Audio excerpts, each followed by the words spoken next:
Property ख़रीदते वक्त आपको अपने डीलर से कौन कौन से सवाल पूछने चाहिए और किस चीज़ों को आप लेके कुछ सीरियस कंसर्न रखना चाहिए आपको, वो सारी चीज़ें इस वीडियो के अंदर मैं आपके साथ डिस्कस करूंगा। वॉइस ऑफ रियल एस्टेट के प्लेटफॉर्म से हम लोग आपके साथ बात कर रहे हैं। इस चैनल को आप सब्सक्राइब लाजमी कर लीजिएगा ताकि प्रॉपर्टी में जब भी आपको इन्वेस्टमेंट कर रहे होते हैं आपको बिफ़ोर इन्वेस्टमेंट बहुत सारे मुफीद मशवरे मिलेंगे, आपको डिफरेंट अपॉर्चुनिटीज़ मिलेंगी इन्वेस्टमेंट की। और अगर आपकी कोई प्रॉपर्टी है उसको सेल करने के लिए आप इस फोरम के ऊपर आके अपनी क्यूरी दें, उसके हवाले से आपको प्रॉपर गाइडलाइंस दी जाएंगी, असेसमेंट दी जाएगी कि आपकी एक्चुअल प्रॉपर्टी की वर्थ क्या है। हम लोग आज की जो हमारी वीडियो है कि प्रॉपर्टी ख़रीदते वक्त आपको अपने डीलर से कौन से सवाल करने चाहिए। पहले तो सबसे पहले मैं ये बता दूं कि ज़ाहिर बात है, आप प्रॉपर्टी ख़रीदते हैं, आप किसी भी बंदे को कॉल करते हैं, आप कॉल करके पूछते हैं जी एक फ़लान जगह है, मैंने यहाँ पे कोई प्लॉट ख़रीदना है, इस एरिया के अंदर क्या पैसे डिमांड चल रही है। आपको वो अपडेट करता है कि हाँ जी यहाँ पे मिनिमम और मैक्सिमम ये रेंज चल रही है। आगे नेक्स्ट फेज़ के अंदर आप आ जाते हैं, आप विज़िट करते हैं, आपको प्लॉट समझ आता है, आप कहते हैं ठीक है इसकी बात आगे फॉरवर्ड करें। डीलर आपसे ऑन द स्पॉट उस दिन ज़ाहिर बात है कि आपने कोई चीज़ ओके करनी है, वो आपसे कहेगा कि आप इसके लिए कोई टोकन प्रोवाइड करें।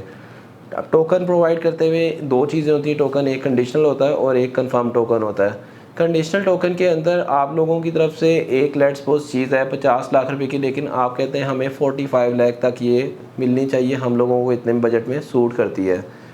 45 के ऊपर जब वो डीलर टोकन रिसीव करता है तो कभी भी आपसे वो कंफर्म का टोकन रिसीव नहीं करेगा, क्योंकि आपकी डील और जो आपकी ऑफ़र है उसमें काफ़ी फ़र्क है। 5 लाख के फ़र्क से कोई भी डील लॉक नहीं होती।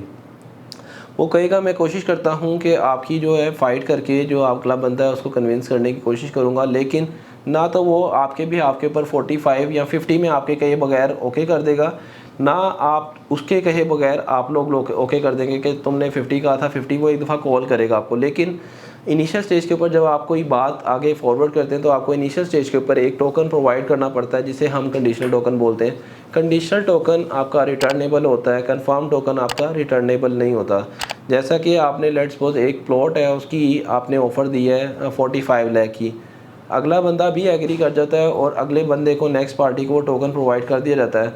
तो अब आप अपने डीलर को ये नहीं कह सकते कि जी डीलर आपको टोकन जो है वापस करे, क्योंकि आपकी तरफ से जो अमाउंट की ऑफ़र की गई है उतने में आपका प्लॉट ओके हो गया है। तो सबसे पहले आपका जो प्रॉपर्टी सर्च करते हुए ऑफ़र और डिमांड्स और आपकी तरफ से जो है एक टोकन प्रोवाइड करना, ये आपकी और लेकिन इस टोकन को प्रोवाइड करते हुए आपने दो चीज़ों का ख़ास ख्याल रखना है। पहले आपने इदारा देखना है कि वो इदारा कौन सा है। लेट्स सपोज हम लोग वॉइस ऑफ रियल एस्टेट की बात कर लेते हैं, अपना पाकिस्तान प्रॉपर्टी सर्विसेज हमारी सेकंड एक कंपनी है, उसकी बात कर लेते हैं। तो हम लोग वो टोकन अपने ऑफिशियल अकाउंट में प्रोसीड करवाते हैं। जैसे ही ऑफिशियल अकाउंट में प्रोसीड करवाते हैं तो उस टाइम आपको एक रिसीप्ट मिल जाती है जिसे टोकन रिसीप्ट बोलते हैं या जिसे लेटर हेड बोलते हैं।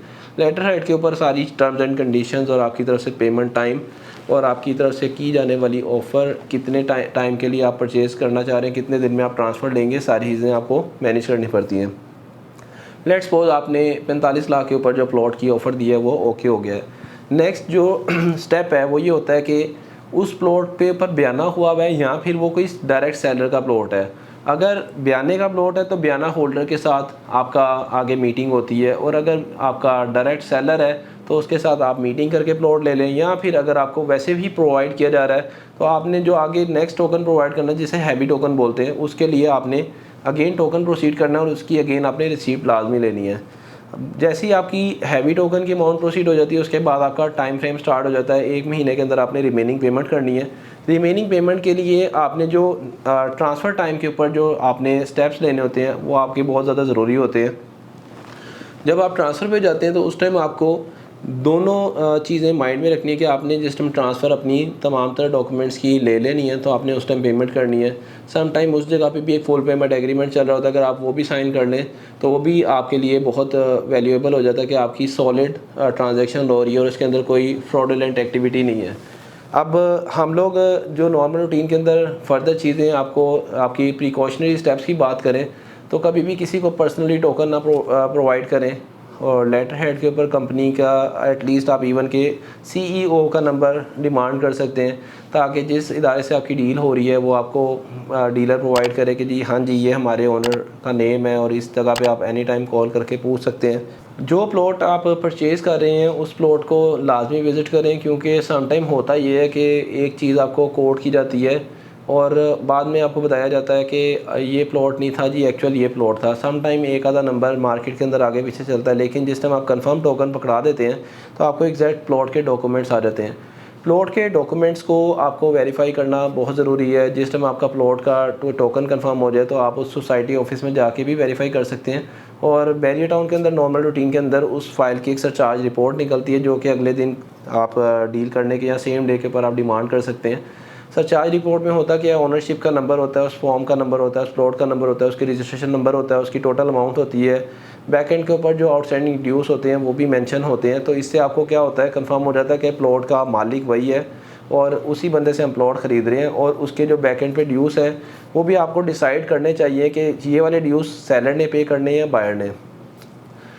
जब आप कोई प्रॉपर्टी ख़रीदते हैं तो उसके ऊपर ट्रांसफ़र फ़ीस के एक्सपेंसेस होते हैं। दो तरह की प्रॉपर्टीज़ आप परचेज़ करते हैं, एक ओपन में होती है, ओपन के अंदर आपको ट्रांसफ़र फ़ीस और टैक्स नहीं पड़ता, जबकि ट्रांसफ़र प्रॉपर्टी के अंदर आपको टैक्स और ट्रांसफ़र पड़ रहा होता है। ये भी आपने अपने डीलर से लाजमी कंफर्म करना है कि उसके ऊपर टोटल अखराजात कितने आने हैं। उस डीलर की कमीशन डिसाइड हो जाती है, कमीशन के लिए जो परसेंटेज आपकी डिसाइड हुई है उसके अकॉर्डिंग आपने पेमेंट करनी है।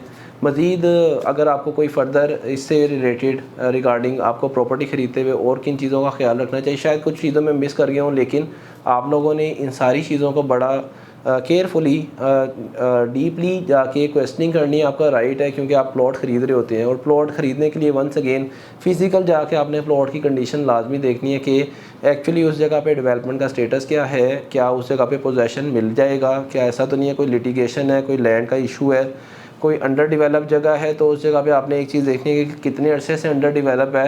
नॉर्मल रूटीन के अंदर कोई अंडर डेवलप एरिया 4-6 महीने में डेवलप हो जाता है। तो ये आपके तमाम तर सवालात डीलर से लाजमी होने चाहिए। आप लोग बेशक अगर फ़िज़िकल इधर हैं तो भी, और अगर आप ओवरसीज़ हैं तो भी, फ़ाइलों से अवॉइड करा करें।